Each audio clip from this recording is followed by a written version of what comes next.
There's so many extraordinary things that are happening right now that people don't really give them enough thought and consideration. Because Muslims are people that read signs.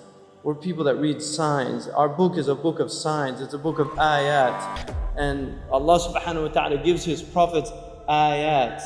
Allah subhanahu wa ta'ala, when He sent وَلَقَدْ أَرْسَلْنَا مُوسَى بِآيَاتِنَا, we sent Musa with our signs. And Allah subhanahu wa ta'ala tells us to read the signs. اقرأ بِسْمِ رَبِّكَ الَّذِي خَلَقَ. To read. It wasn't simply just the reading of a book, but the book of signs which is in the universe as well. And natural disasters have always been a source of trouble. You see corruption in unbelievable, unprecedented manners, things that really we haven't seen at this level. And this is a global phenomenon. It's happening all over the globe, and it's something that should cause people of intelligence, it should cause them consternation, it should cause them trouble in their hearts, because these are people that Allah subhanahu wa ta'ala says about them that وَالَّذِينَ آمَنُوا مُشْفِقُونَ مِنْهَا وَيَعْلَمُونَ أَنَّهَا الْحَقِّ.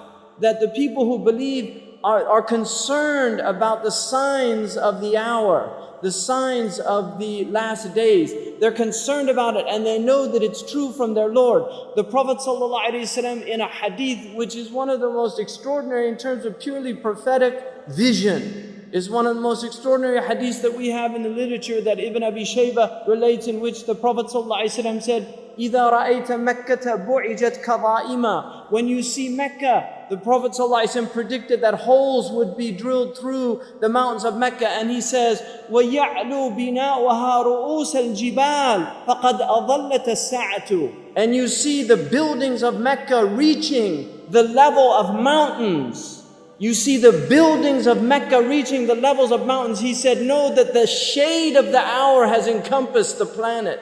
And the believers, when they see these things, it concerns them. The Prophet said, لا تقوم الساعة حتى تزول الجبال عن أماكنها. The end of time won't come until you see mountains removed from their places. When I was in Mecca, there's mountains have been removed from Mecca. Quwa'iqan, one of the mountains that's known as the Ahad al-Akhshabain.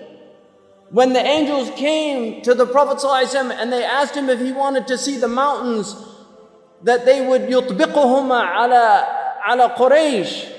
One of them was Abi Qubays and the other was Quwa'iqan. Quwa'iqan has been removed. It's gone. It's no longer there. The mountain is gone. A mountain that the Prophet ﷺ walked in its shade. A mountain that the Prophet ﷺ probably climbed as a boy. This mountain is now removed. The Prophet ﷺ said, لا تقوم الساعة حتى يتهارج الناس تهارج الحمير. That the end of time won't come until people are like animals, openly. I was on the Arabian Peninsula with my family, walking on the beach, and I came upon people in a public beach having sexual intercourse. In a public beach on the Arabian Peninsula. I'm not making this up. This is the level of fasad that is happening on our planet. He said, sallallahu alayhi wasallam, that one of the signs of the end of time is civilized people would walk with their thighs exposed in the marketplaces. Badiyatul afkhaz fil aswaq. Pens, he said, would be everywhere. He said that people, out of their love of the world, you would get two-income families. That people would be two-income families. That he said a woman will out hirsan ala dunya tu'inu zawjaha ala tijara.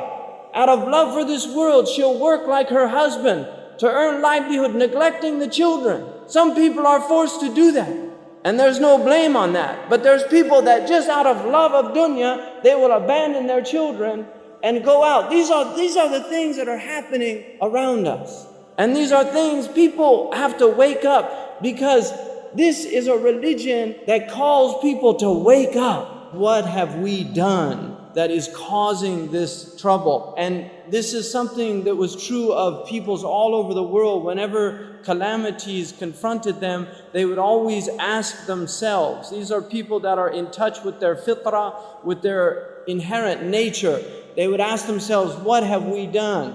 Things like eclipses, like volcanoes, like oil spewing out into the ocean should tell us, Ya Rabb, If Allah wanted, He could destroy all of the oceans.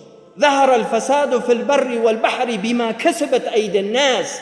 This foulness has revealed itself in the oceans and on the land because of what your own hands have been doing, because of what you have been doing.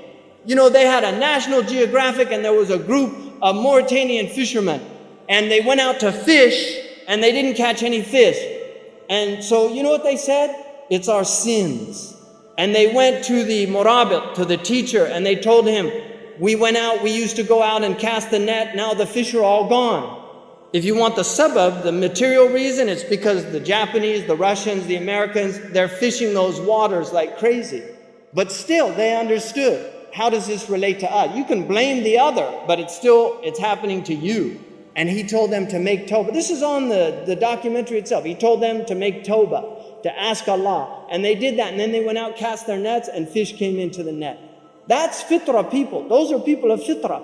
The United Nations announced that the fish are going. And this is Ibn Abbas in the tafsir of the verse ظهر الفساد in Surah Ar-Rum, that the corruption has revealed itself in the land and on the sea. He said in the sea, the diminishment of fish because of the sins of people. And this is something that human beings have now completely forgotten. We have spiritual Alzheimer's disease. That's what the humanity is suffering from, a type of spiritual Alzheimer's disease. We've forgotten who we are, who we belong to, where we've come from, where we're going, what we should be doing in the meantime. This is the state of humanity wherever you go.